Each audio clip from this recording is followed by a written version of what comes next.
Al comenzar el día, encuéntrese con el Señor temprano por la mañana. Después de despertar, haga una respiración de vida.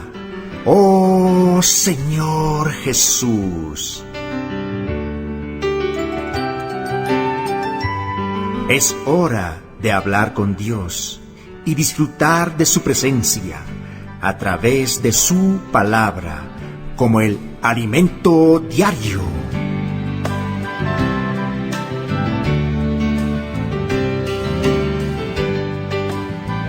Bienvenidos al disfrute del alimento diario. Nos encontramos en la serie La Iglesia, columna y base de la verdad. El tomo es Columna y base de la verdad. El tema de esta semana es La Iglesia, columna y base de la verdad. Amén, amado oyente. Le invitamos a disfrutar de Romanos capítulo 10, versículo 17. Así que la fe es por el oír, y el oír por la palabra de Dios.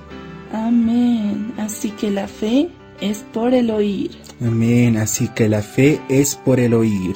Amén. Y el oír por la palabra de Dios. Amén. Y el oír por la palabra de Dios. Amén. Gracias al Señor, porque la fe viene por el oír. Amén. Señor Jesús, queremos escuchar, Señor, tu palabra. Amén. Señor, queremos oír tu palabra, Amén. que es la verdad. Sí. Señor Jesús, que tu palabra en este día pueda producir más fe en nuestras vidas. Amén. Señor Jesús. Amén. El día de hoy veremos la fe, el contenido de la verdad. El siguiente diagrama ilustra la economía neotestamentaria de Dios. El círculo de la izquierda representa la fe objetiva, la persona y la obra de Dios, aquello en lo que nosotros creemos.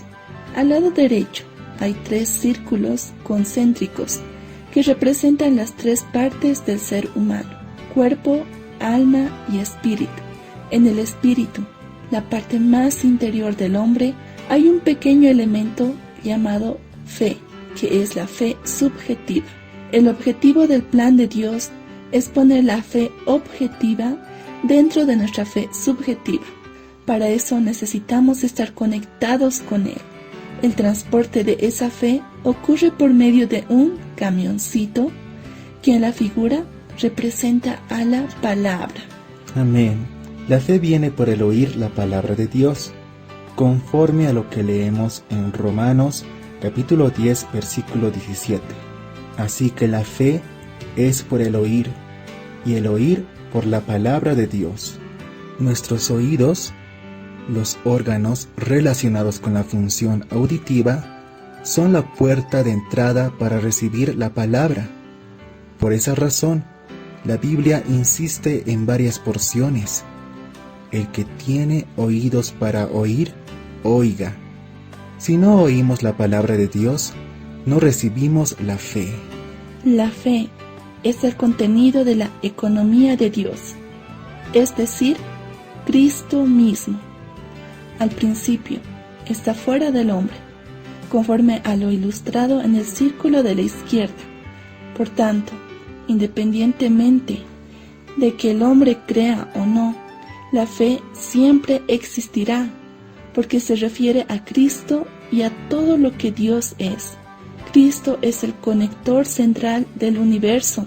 En Él todo subsiste, y sin Él el plan de Dios colapsaría. Como bien lo demuestra la ilustración, el camioncito, la palabra, transporta la fe hacia nuestro interior. Cuando oímos la palabra, podemos tanto recibirla como no. Si decimos sí, puede ser depositada en lo más íntimo de nuestro ser, nuestro espíritu. Es así como se produce la fe subjetiva. Amén. De esa manera, es imprescindible que, al oír la palabra, digamos sí, aceptándola. Amén. Este proceso ocurre en nuestra mente, la parte líder del alma, que entiende la palabra que oímos.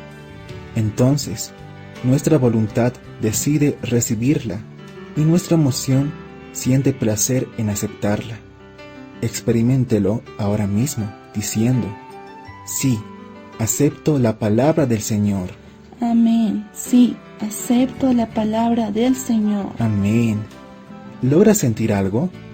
¿Percibe el placer de recibir la palabra del Señor? En este momento, la fe es depositada en su espíritu, produciendo así la fe subjetiva, que es su experiencia íntima con Dios. Amén. En el Evangelio de Juan, capítulo 1, versículo 12 leemos: Mas a todos los que le recibieron, a los que creen en su nombre, les dio potestad de ser hechos hijos de Dios. Cuando recibimos la palabra, en nuestro interior surge la fe subjetiva, que va creciendo cada vez más, a medida que creemos en el hablar de Dios. Como ya vimos en otra oportunidad, nuestra fe es para creer. Solamente tiene utilidad si creemos. Dios siempre va a enviar por medio de la palabra un elemento de la fe para que podamos creer. Y así Cristo será cada vez más depositado en nuestro interior. Amén. El contenido que expusimos hasta el momento resume bien 1 Timoteo. Por medio de la palabra, la fe objetiva es depositada en el interior de nuestra fe. El enemigo quiere desviar el camión de la ruta, quiere secuestrarlo y saquear la preciosa carga que es la palabra. Necesitamos guardarla y valorarla. Amén. Para que, a medida que crezca, llegue a ser la fe subjetiva en nuestro espíritu. Que Dios nos bendiga. Amén. Amado oyente, le dejamos con la siguiente pregunta. A la luz de lo que vimos hoy, explique la diferencia entre la fe objetiva y la fe subjetiva y cómo ésta es formada en nosotros. Amén, amado oyente. Así que la fe es por el oír, y el oír por la palabra de Dios. Amén. Amén, amado oyente. Pida en este día al Señor que sus oídos espirituales sean abiertos, Amén. que pueda recibir la palabra Amén. y así producir más fe. Amén. Amado oyente, lo esperamos el día de mañana con mucho más del disfrute del alimento diario. Jesús es el Señor. Amén.